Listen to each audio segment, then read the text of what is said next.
हज़रत इमाम अली नक़ी अलैहिस्सलाम को बयान करते हुए सुना कि हज़रत नूह अलैहिस्सलाम 2500 साल ज़िंदा रहे। एक दिन वो अपने सफ़ीने में सो रहे थे कि हवा का झोंका आया और आपकी शर्मगाह से कपड़ा हट गया।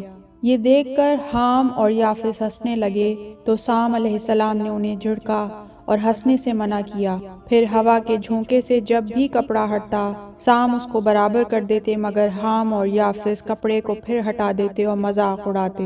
हज़रत नूह की आंख खुल गई और देखा कि दोनों हंस रहे हैं। पूछा क्या बात है, तो साम ने सब वाक़या बताया।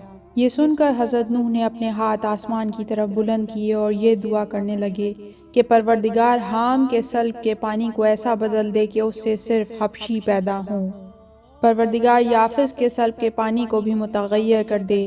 तो अब जितने भी हबशी हैं वो हाम की नस्ल से हैं और याजूज माजूज और चीनी सब याफिस की नस्ल से।